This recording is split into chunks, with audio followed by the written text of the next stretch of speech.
Akan kita saksikan Kaleidoskop Kepolisian Negara Republik Indonesia tahun 2023. Selamat menyaksikan.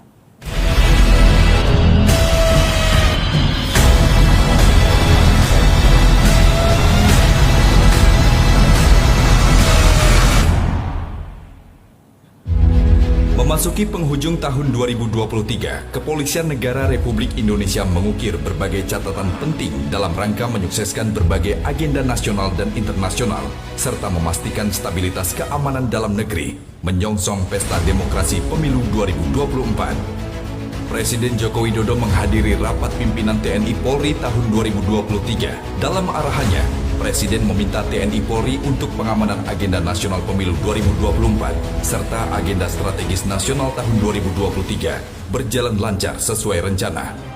Polri menyelenggarakan pertemuan perdana ASEAN Senior Official Meeting on Transnational Crime Working Group on General Transnational Crime Matters. Kegiatan ini dibuka oleh Kapolri di Yogyakarta.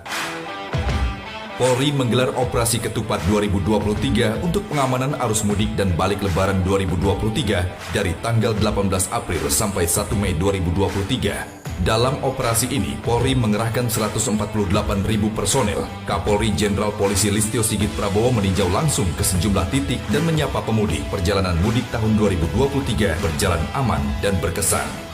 Polri membagikan bantuan sosial lebih dari 50 ton sembako. Bantuan ini didistribusikan ke seluruh Indonesia dengan prioritas masyarakat kurang mampu dan lansia untuk meringankan beban masyarakat menjelang bulan Ramadan. Polri menyiapkan mudik gratis bagi masyarakat Jakarta yang ingin pulang kampung untuk merayakan Idul Fitri 2023. Mudik gratis dengan tujuan Jawa Barat, Jawa Tengah hingga Jawa Timur dibuka dari tanggal 29 Maret hingga 12 April 2023. Polri menggelar Operasi Komodo 2023 untuk pengamanan KTT ke-42 ASEAN 9 hingga 11 Mei 2023 di Labuan Bajo, Nusa Tenggara Timur. Operasi ini yang melibatkan 2.611 personel terbagi dalam 8 satuan tugas. Polri menindaklanjuti instruksi Presiden Joko Widodo terhadap maraknya kasus kejahatan perdagangan orang yang sudah memakan korban jiwa. Kapolri membentuk Satuan Tugas Tindak Pidana Perdagangan Orang atau Satgas TPPO yang dipimpin oleh Wakabareskrim Polri, Irjen Pol Asep Edi Suheri. Sejak dibentuk pada 5 Juni 2023, Satgas TPPO Polri berhasil menyelesaikan 290 perkara, menyelamatkan 2.840 korban, dan menangkap 1.361 tersangka. 1 Juli 2023, Polri menggelar upacara peringatan Hari Bayangkara di Stadion Utama Gelora Bung Karno, Jakarta. Presiden Joko Widodo hadir dan memimpin upacara Hari Bayangkara ke-77. Pada kesempatan tersebut, Presiden Jokowi menganugerahkan tanda kehormatan Bintang Bayangkara Nararya kepada 4 orang penerima tanda kehormatan. Dalam rangka Hari Bayangkara ke-77, bertema Polri Presisi untuk Negeri, Pemilu Damai Menuju Indonesia Emas. Polri menggelar berbagai bentuk perlombaan kreatif dan olahraga dalam rangka HUT ke-77 Bayangkara. Total sebanyak 8.185 peserta ikut berpartisipasi dan terpilih 93 peraih penghargaan. Polri melakukan revitalisasi 77 situs budaya dan keagamaan di seluruh Indonesia. Kegiatan ini sebagai wujud toleransi kebersamaan dan kepedulian sesama, memberikan bantuan penyediaan 613 sumur bor dan 588 pompa air di 574 lokasi rawan kekeringan dan air bersih.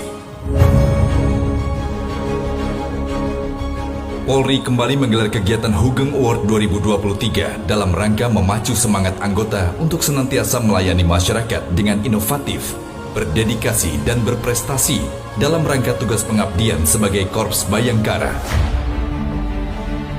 Kapolri Jenderal Polisi Listio Sigit Prabowo membuka ASEAN Ministerial Meeting on Transnational Crime ke-17 di Labuan Bajo, Nusa Tenggara Timur. Pertemuan pejabat setingkat menteri yang membahas isu kejahatan lintas negara di kawasan ASEAN ini berlangsung pada 21 dan 22 Agustus 2023. AMMTC menghasilkan 16 dokumen dan 4 deklarasi yang merupakan penguatan kerjasama pemberantasan kejahatan lintas negara dengan semakin efektif dan adaptif. Polri menggelar Operasi Tribrata Jaya 2023 untuk pengamanan KTT ke-43 ASEAN di Jakarta. Operasi yang berlangsung dari tanggal 1 hingga 8 September ini melibatkan 6.182 personil Polri. KTT yang mempertemukan para pemimpin negara ASEAN dan negara-negara ASEAN berjalan aman dan lancar. Di bulan Oktober 2023, Polri bersama TNI mendukung pengamanan konferensi tingkat tinggi AIS. Polri menggelar Operasi Tribrata Agung dari tanggal 8 hingga 13 Oktober 2023 dan mengerahkan lebih dari 4.000 personel. Kapolri Jenderal Polisi Listio Sigit Prabowo menandatangani Deklarasi Pemilu Damai 2024 pada tanggal 17 Oktober di lapangan Silang Monas, Jakarta Pusat.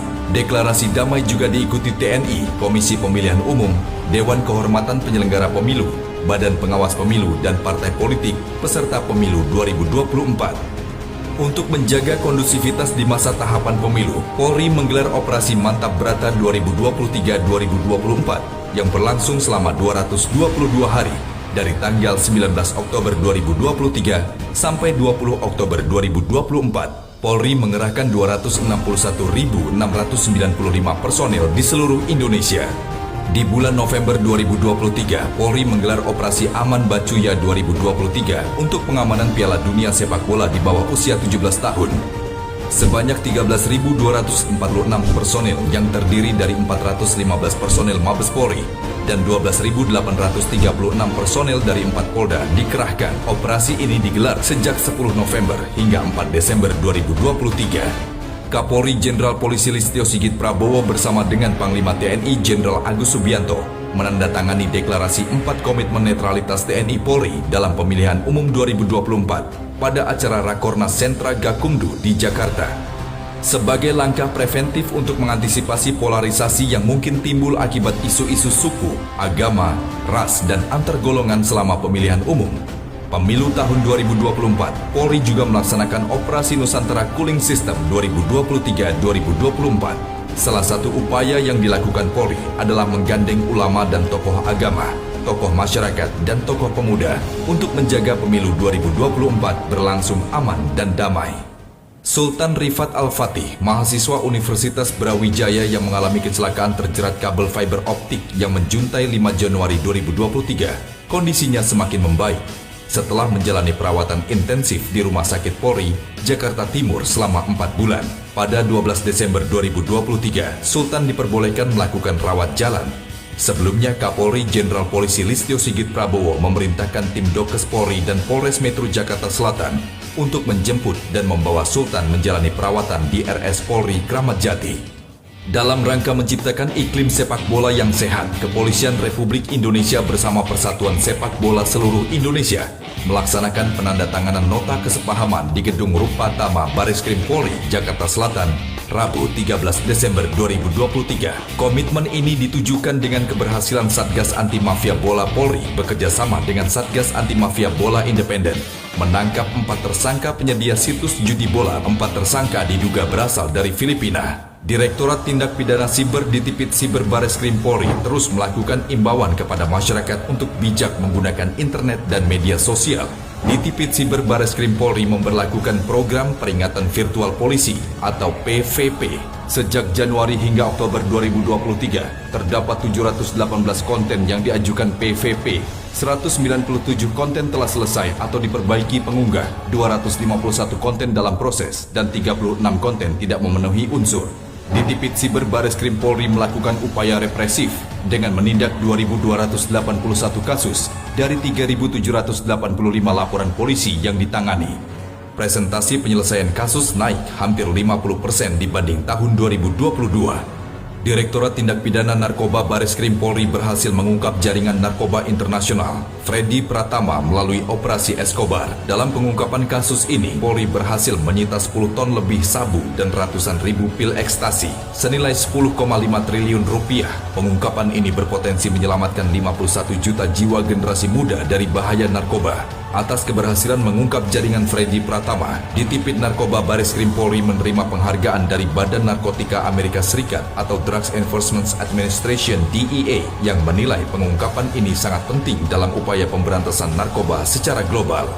Direktorat Tindak Pidana Ekonomi Khusus di Tipideksus Bareskrim Polri menangani beberapa kasus besar yang menimbulkan kerugian hingga triliunan rupiah. Di antaranya kasus yang sudah masuk penyidikan adalah perkara koperasi ilegal KSP Pracico Inti Sejahtera dengan korban sebanyak 1.701 orang dengan total kerugian mencapai 205,37 miliar dan perkara tindak pidana pencucian uang dengan